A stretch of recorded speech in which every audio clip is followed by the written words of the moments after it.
Olá pessoal, tudo bem com vocês?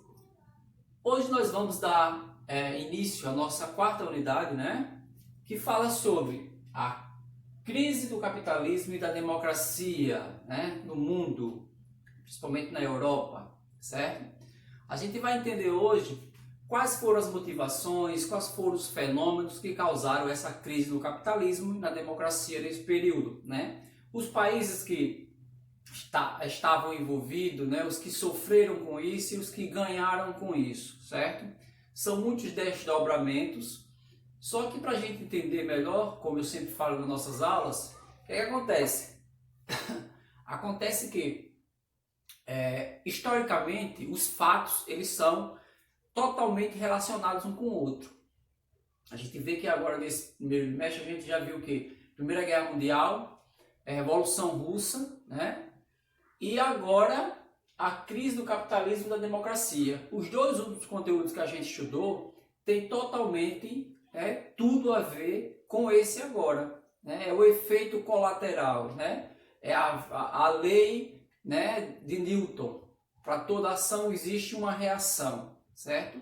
Então, para toda ação existe uma reação. Então, a reação para a Primeira Guerra Mundial, o efeito colateral, foi a crise do capitalismo e da democracia em alguns países do mundo. Grande parte deles que participaram da Primeira Guerra Mundial. Mas vamos lá, vamos entender melhor, ponto a ponto aqui desse conteúdo. Esplendor dos anos 20. O esplendor dos anos 20, quer dizer, 2 anos após o fim da Primeira Guerra Mundial, da Grande Guerra, aí foi quando veio os efeitos colaterais da guerra, que foi essa guerra que se iniciou no ano 1914, como a gente já estudou, e se expandiu até 1918, quando terminou com os Estados Unidos liderando o lado vencedor. Como a gente também já entendeu que os Estados Unidos, diferente dos outros países, os Estados Unidos entrou já no finalzinho do segundo tempo, no 45 minutos do segundo tempo da guerra, foi quando os Estados Unidos entrou na guerra e logicamente teve vantagem com isso, certo? Entrou em 1917 e aí teve grandes vantagens nisso. Então, para a gente entender melhor, vamos lá, vamos dar uma explanada.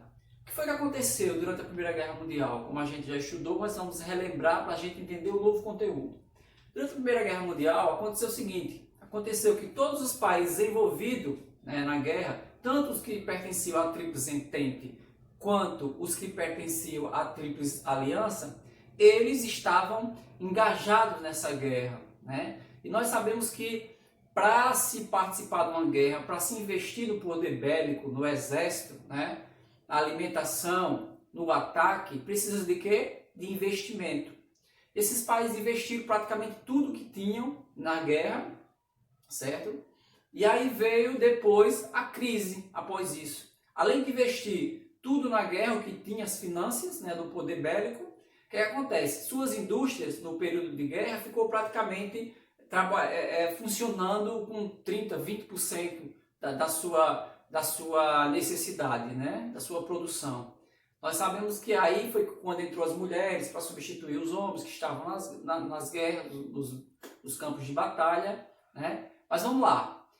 No período da guerra, os Estados Unidos, como outros países, mas quem levou mais vantagem foi os Estados Unidos, como o Brasil também participou indiretamente, fornecendo produtos, médicos, ganhando dinheiro enquanto os outros gastavam. Os Estados Unidos foi os que mais se favoreceu com isso. Por quê?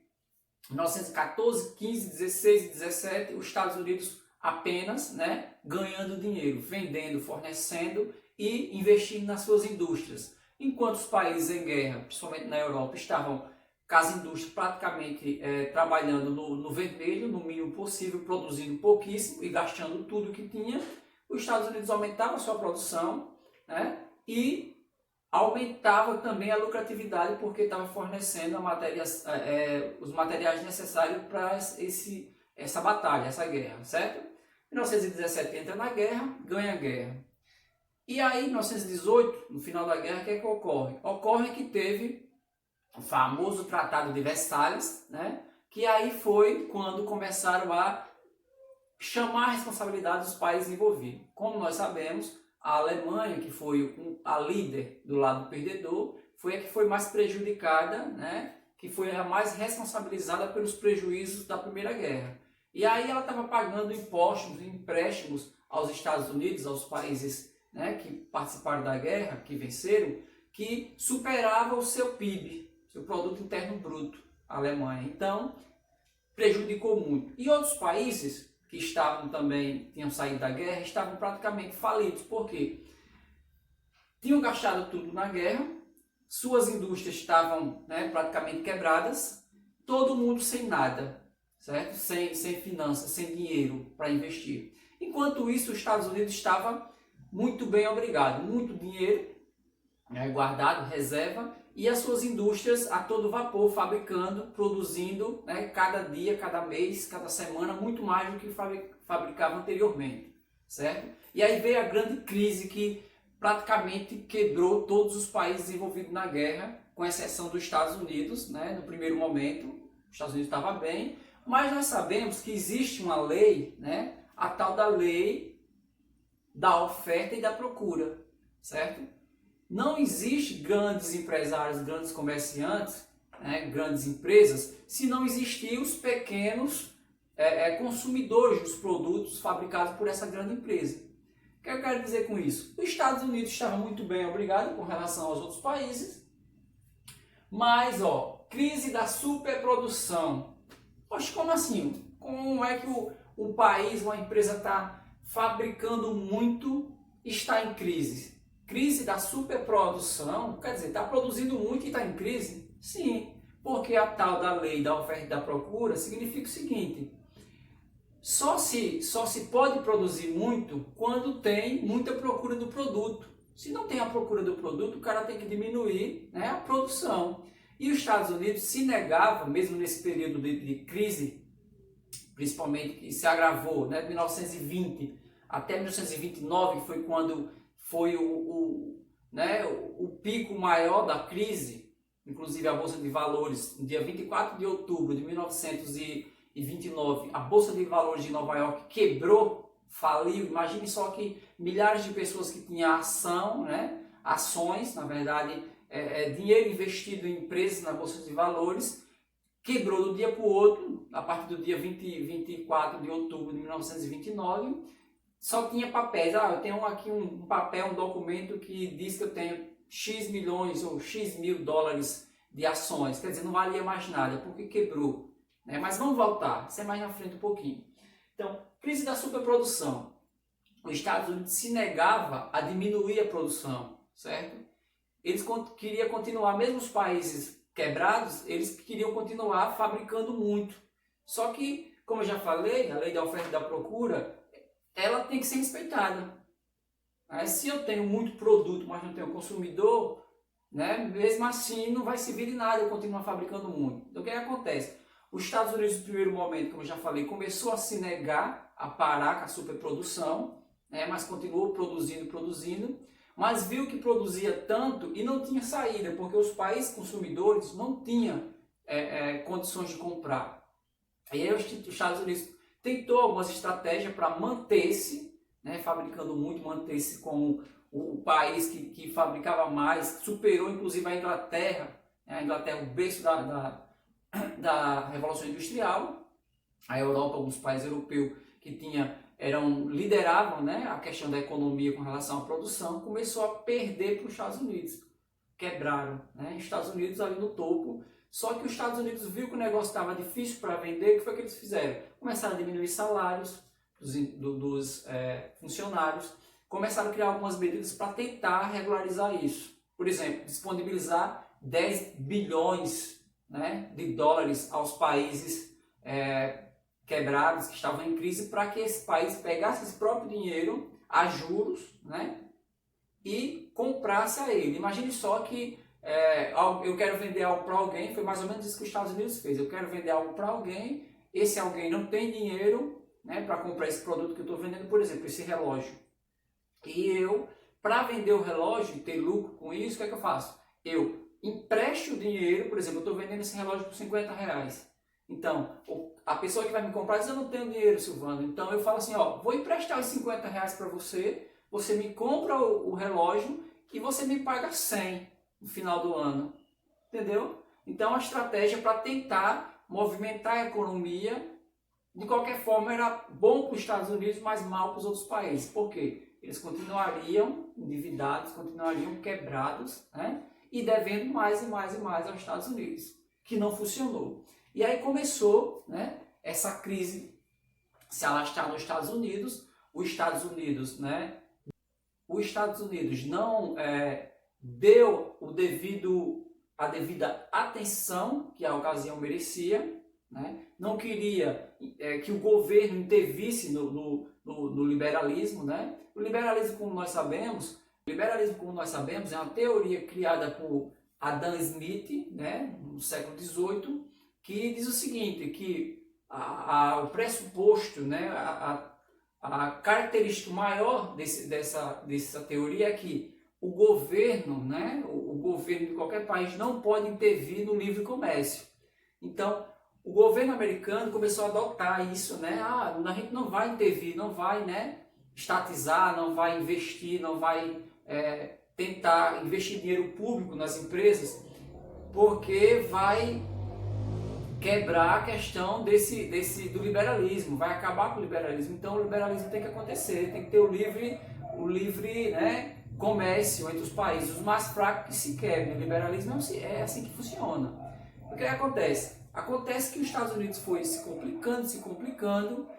Quando foi, como eu falei anteriormente, né, adiantei, quando foi 1929, né, 1929, como fala aqui, ó, fim do capitalismo, é a indagação, né, não é afirmativa.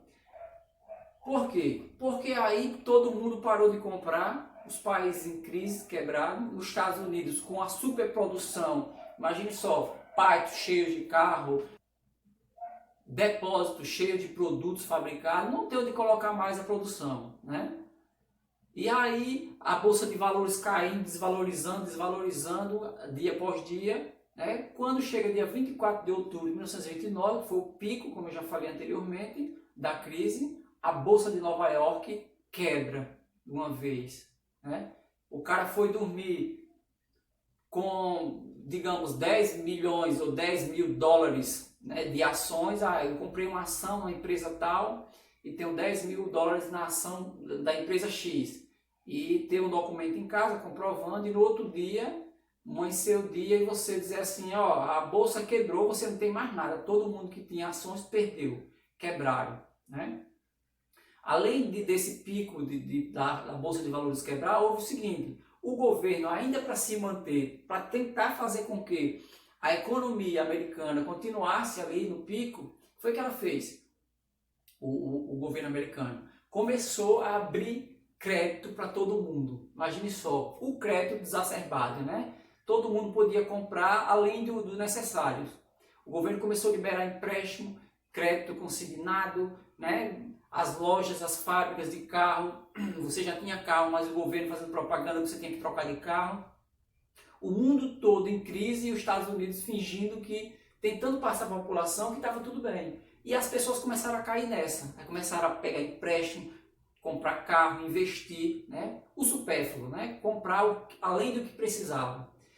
E aí veio o efeito colateral depois, que essas pessoas faliram, quebraram, né? Milhões de desempregados, perderam suas casas que foram hipotecadas para os bancos, começaram a morar, né? Fazer tipo favelas nos Estados Unidos, locais onde eles, os antes consumistas, né, dos Estados Unidos, passassem a morar em favelas porque perderam as casas para os bancos. Mais de 4 mil bancos fechados, mais de 85 mil empresas quebradas. Quer dizer, foi uma grande crise que ficou conhecida como a Grande Depressão, né? Que o mundo todo sofreu com isso, principalmente os países que estavam na guerra, inclusive os Estados Unidos, que tinha levado a melhor durante a guerra, mas nesse período também sofreu bastante, certo? E aí, pós isso, né, pós a crise, pós a queda, a superprodução, o capitalismo praticamente quebrado, né, parado, estagnado, as pessoas perderam suas casas, as empresas, os bancos, e aí veio o New Deal, né, ou Novo Acordo. Aí foi quando o governo abriu o olho e começou a intervir no liberalismo, né? Quer dizer, já era outro presidente, né? E começou a intervir no liberalismo. De que forma? Começou a investir dinheiro público em empresa privada, né? Para tentar melhorar a economia dos Estados Unidos e assim, né? Tentar reerguer da crise, para tentar melhorar a economia, como construção de barragens, obras públicas, emprestar dinheiro a empresas quebradas, a questão da agricultura, investir na agricultura para que tivesse a geração de renda, né? Tivesse a circulação de capital, certo? E aí foi melhorando, né? Melhorando a economia e deu uma levantada, né? Os Estados Unidos, porque já era um país que estava bem financeiramente, só faltava saber usar uma estratégia para saber girar, né? Fazer girar o capital dentro do país. Já os outros países demorou muito mais para melhorar a sua economia nesse período, certo? Aí a gente vê aqui depois do New Deal, né, o novo acordo, a cessão dos regimes autoritários. O que acontece? Principalmente na Europa. Os países que passaram por essa crise, primeiro, perderam a guerra, né? Por exemplo, a Alemanha.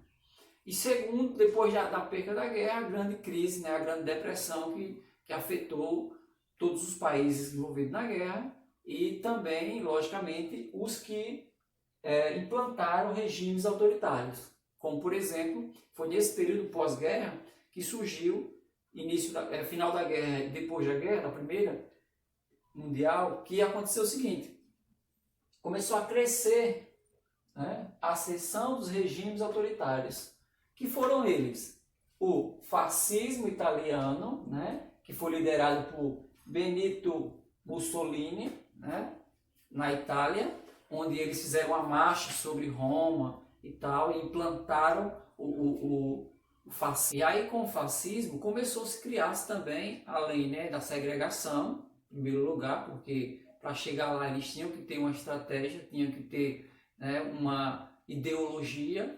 Mussolini começou a investir, né, na infraestrutura, na economia italiana, e começou a melhorar, né, intervindo logicamente na questão das empresas privadas, certo? Entre outras coisas. E depois houve um acordo entre a Igreja Católica, quando na época o Papa era Pio XII, certo? Onde teve o Tratado de Latão, né? Um acordo que teve com a Igreja Católica, onde nesse Tratado de Latão a Itália, né? Dentro da Itália se teria um novo país, uma nova federação, que hoje é o Vaticano, certo? Foi um acordo que vinha sendo discutido entre a Itália e a Igreja Católica, e do governo italiano e a Igreja Católica, desde 1872. Continuando aqui, o que acontece? Fascismo italiano, né, como já acabei de falar, e o nazismo na Alemanha. Todos esses dois foram os dois principais movimentos, né, regimes, na verdade, autoritário ao extremo, certo? Mas houve outros, em outras regiões e outros países. Como eu já falei aqui do fascismo, agora eu vou falar sobre o nazismo na Alemanha. O nazismo, né, primeiro, o nazismo foi um partido político, né, que foi um partido político que foi criado justamente para tentar mudar, né, o governo, a forma de governo lá, onde quem liderou esse partido estava de dentro e depois se tornou o líder principal foi Adolf Hitler, como a gente já estudou sobre ele, certo? E aí Adolf Hitler, dentro desse partido nazista, né, começou a implantar algumas medidas, criar algumas ideologias que levou ao poder, que levou, né, ele a ser o maior líder lá na Alemanha. Primeiro, a questão, né, de melhorar a economia, de melhorar, ascender, né, a economia alemã, e com os principais argumentos que eles deveriam de deixar de pagar o empréstimo aos Estados Unidos, né, a dívida que eles obteram através da perca da Primeira Guerra Mundial, que superava o seu PIB, né, começar a investir no poder bélico, começar a investir nas indústrias e assim desobedecer o acordo que foi o Tratado de Versalhes, que dizia que eles não poderiam investir, né, no poder bélico, tinha limites de soldados, tinha que pagar impostos, né, no caso dos prejuízos da Primeira Guerra Mundial, entre outras coisas.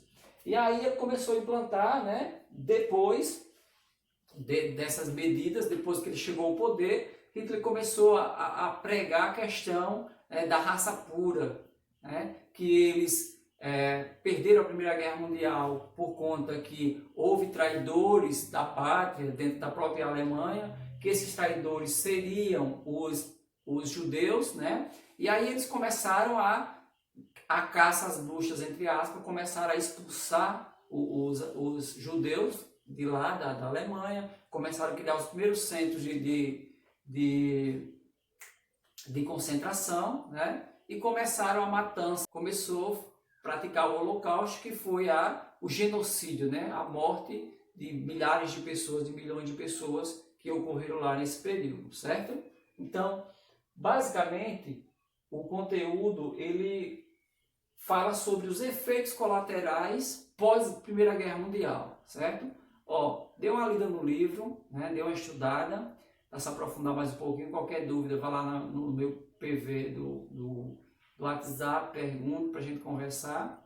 E eu vou deixar, né, 8 questões aqui no própria plataforma do Plural, certo? Qualquer coisa, me chama no WhatsApp que a gente tira dúvida. Vocês vão ter de hoje, né, segunda, até sexta-feira para responder. Até sexta-feira, se vocês me responderem, as questões vão sumir para vocês. Então, respondam logo, certo? Bons estudos, qualquer coisa, me chama no WhatsApp. Até mais, bons estudos.